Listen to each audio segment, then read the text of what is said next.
Hello আসসালামু আলাইকুম। আশা করি আপনারা সবাই ভালো আছেন। আজকে আমরা দেখব কিভাবে মাইক্রোসফট অ্যাকাউন্ট ছাড়াই উইন্ডোজ 11 গেস্ট অ্যাকাউন্ট খুলব।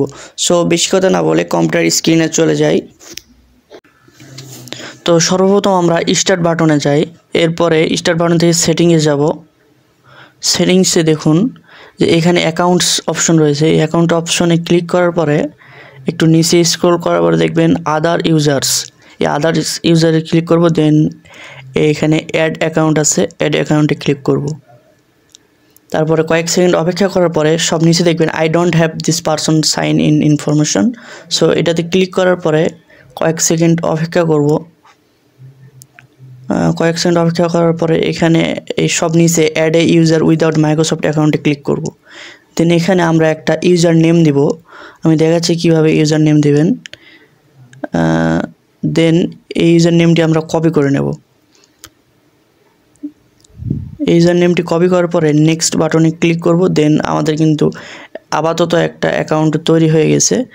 আবার আমরা সার্চ বক্সে যাব এবং লিখব যে কম্পিউটার ম্যানেজমেন্ট। দেন কম্পিউটার ম্যানেজমেন্টে ক্লিক করব। এরপরে লেফট সাইডে দেখবেন যে লোকাল ইউজার্স অ্যান্ড গ্রুপ। এখানে ক্লিক করার পরে যে গ্রুপস অপশন রয়েছে, গ্রুপ অপশনে ক্লিক করব। দেন এই গেস্ট অপশন রয়েছে রাইটে, দেন এখানে রাইট ক্লিক করার পরে এই অ্যাড বাটনে ক্লিক করব। এরপরে আমরা যে নামটি কপি করেছিলাম এটা পেস্ট করে দেব। হ্যাঁ, ওই যে অ্যাকাউন্ট নামটি কপি করেছিলাম ওটা পেস্ট করার পরে ওকে দিয়ে দেব।